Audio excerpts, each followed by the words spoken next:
నేను ఇక్కడ నిలబడినా, ఏ సేవకుడు ఇక్కడ నిలబడినా మేము వాక్యాన్ని చెబుతాం, వెళ్ళిపోతాం. బలవంతంగా తిట్టి కొట్టి ఒప్పించలేం. మీతో మీరు ఇలాగే ఉండాలి, మీరు ఈయనలాగే ఉండాలి, ఈవిడిలాగే ఉండాలి అని మీ దగ్గర కూర్చొని బలవంతం చేసి ఒప్పించే పని మాది కాదు. అది మీ పని. మేము వాక్యాన్ని ప్రసంగించి వెళ్ళిపోతాం. ఒప్పుకోవాల్సింది, ఎన్నుకోవాల్సింది, తీర్మానం తీసుకోవాల్సింది, నిర్ణయించుకోవాల్సింది మీరే. ఓమ్రీ అనే వ్యక్తిని దేవుడు ఆశీర్వదించాలి అనుకున్నాడు. ఆశీర్వదించాలనుకున్నప్పుడు దేవుడు ఎలా ఆశీర్వదిస్తాడో మనకు తెలియదు. ఓమ్రీ అనే ఒక సామాన్యమైన వ్యక్తి, ఏం పేరు? ఓమ్రీ, అమ్రేష్ పురి కాదు, ఓమ్రీ. ఓమ్రీ అనే వ్యక్తిని దేవుడు ఆశీర్వదించాలి అనుకున్నప్పుడు ఓమ్రీకి ఏమిచ్చాడు తెలుసా? సింహాసనాన్ని ఇచ్చాడు, రాజు హోదాని ఇచ్చాడు. ఇజ్రాయేలీయులకు రాజుగా ఆయన నియమించాడు. రాజు అంటే ఎవరు? ప్రైమ్ మినిస్టర్ అనుకుందాం. ఇప్పుడు మన భారతదేశానికి ప్రైమ్ మినిస్టర్ ఎవరు? రాజు ఎవరు? ఎవరు చెప్పండి అమ్మా. ఆ మాత్రం లౌకిక జ్ఞానం లేకుంటే ఎలాగా? మోడీజీ గారు కదా. అయితే మోడీ ఎలాగో భారతదేశానికి, ఆ రోజు ఇజ్రాయేలీలకి ఓమ్రీ అనే వ్యక్తి, ఆ పేరు ఆయన అలాగా. అది స్థానం ఎవరు ఇచ్చారు? ఎవరు ఇస్తే వచ్చింది? దేవుడిస్తే వచ్చింది. దేవుడు ఎందుకు ఇచ్చాడు? ఆశీర్వదించాలనుకున్నాడు. ఆశీర్వదించిన దేవుడు ఏమనుకున్నాడు తెలుసా? ఓమ్రీకి సింహాసనాన్ని ఇద్దాం, రాజు పదవిని అప్పచెప్దాం, అప్పచెప్పిన తర్వాత ఎంత నమ్మకంగా ఉంటాడో చూద్దాం అని దేవుడు ఆశ కలిగి ఆ స్థానాన్ని అప్పచెప్పాడు. సింహాసనం మీద కూర్చున్న ఈ ఓమ్రీ 12 సంవత్సరాలు రాజుగా ఉన్నాడు. 12 years he was king for Israelites. ఇజ్రాయేలీయులకి 12 సంవత్సరాలు ఆయన రాజుగా ఉన్నాడు. 6 సంవత్సరాలు ఇజ్రాయేల్లో, 6 సంవత్సరాలు తెర్సాలో ఉండేవాడు. అయితే ఎన్ని సంవత్సరాలు ఉన్నా కూడా ఎప్పుడైతే ఆశీర్వదించబడ్డాడో, ఆశీర్వదించబడిన ఆరంభ దినాలలో పర్లేదు, బాగానే ఉండేవాడు, దేవునికి నమ్మకస్తుడుగానే ఉండేవాడు. కొద్ది రోజులు గడిచిపోయిన తర్వాత నెత్తి మీద 2 కొమ్ములు వచ్చాయి.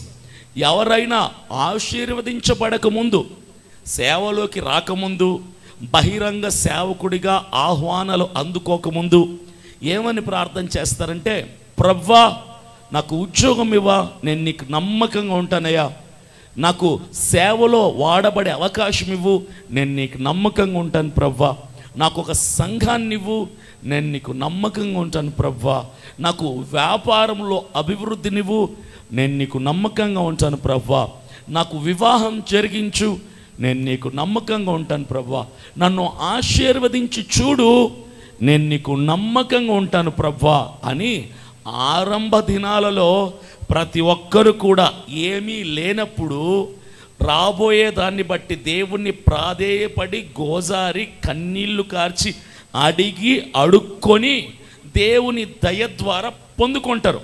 పొందుకునే ముందు ఇటు చెప్పే మాట ఏంటి? ఇచ్చి నన్ను చూడు ప్రభువా, నీకు నమ్మకస్తుడిగా ఉంటాను. అప్పుడు దేవుడు ఇచ్చేస్తాడు. ఓమ్రీకి సింహాసనాన్ని, రాజు స్థానాన్ని, స్థాయిని దేవుడు ఏ రీతిగా అయితే ఇచ్చాడో మీలో చాలామందికి దేవుడు అడిగిన దాన్ని బట్టి ఆశీర్వదిస్తాడు.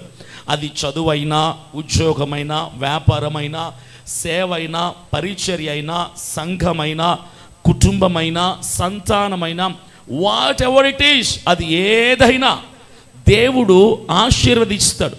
ఆశీర్వదించాక ఎంత నమ్మకంగా ఉంటారా చూస్తాడు. ఓమ్రీ ఏం చేశాడో తెలుసా? ఆశీర్వదించబడిన తర్వాత ఆశీర్వదించిన దేవుణ్ణి మరిచిపోయి వాడికి నచ్చినట్టుగా తప్పుడు పరిపాలన చేస్తూ, ప్రజలందరినీ ఇబ్బంది పెడుతూ, నిజమైన సత్యదేవుణ్ణి విడిచిపెట్టి విగ్రహ ఆరాధన వైపు ప్రజలందరినీ ప్రోత్సహిస్తూ సహకరిస్తూ ఉండేవాడు. ఇప్పుడు దేవుడు ఆశీర్వదించబడినటువంటి వ్యక్తి దేవుడికి నమ్మకంగా లేకపోతే కోపం వచ్చేది ఎవరికి? బేసిక్గా దేవుడికి. ఎందుకంటే ఆ స్థానం దేవుడిది, ఆ సింహాసనం దేవుడిది, ఆ ప్రజలు దేవుని ప్రజలు, ఆ అవకాశం, ఆశీర్వాదం దేవుని ద్వారా కల్పించబడింది. దేవుడికి నమ్మకంగా లేడు వీడు, దేవుడికి కోపం వచ్చింది. దేవుడికి కోపం వస్తే జరిగేవి రెండు: ఒకటి, నీకు ఇచ్చిన ఆశీర్వాదాన్ని లాగేసుకుంటాడు. రెండు, మరీ కోపం వస్తే ఏం చేస్తాడు తెలుసా? నిన్ను భూమిలో పాతెట్టేస్తాడు. ఒకటి, ఇచ్చిన దాన్ని లాగేసుకుంటాడు, లేదా నిన్ను భూమిలో పాతెట్టేస్తాడు. అంటే నిన్ను లేపేస్తాడని అర్థం. ఈ రెండిట్లో ఏదో ఒకటి జరుగుతుంది. అయితే ఓమ్రి చేసిన పనిని బట్టి దేవుడికి కోపం వచ్చింది. కోపం వస్తే దేవుడు ఏం చేశాడు తెలుసా? సింహాసనాన్ని లాగేసుకుందాం అనుకున్నాడు. కానీ ఓమ్రి చేసిన తప్పు అంతా ఇంత కాదు. తనకంటే ముందున్నటువంటి సౌలు నుంచి మొదలు పెడితే ఇశ్రాయేలీయులకి ఎందరైతే రాజులు ఉన్నారో తనకు పూర్వం అందరి రాజుల కంటే, తన పూర్వీకులందరికంటే ఎక్కువ పాపం చేశాడు. ముందున్న వాళ్ళందరికంటే ఎక్కువ పాపం చేశాడు. కాబట్టి దేవుడికి కోపం రాలా, ఏమొచ్చింది? ఎక్కువ కోపం వచ్చింది. ఎక్కువ కోపం వచ్చింది కాబట్టి దేవుడు ఏం చేశాడంటే లేపేశాడు.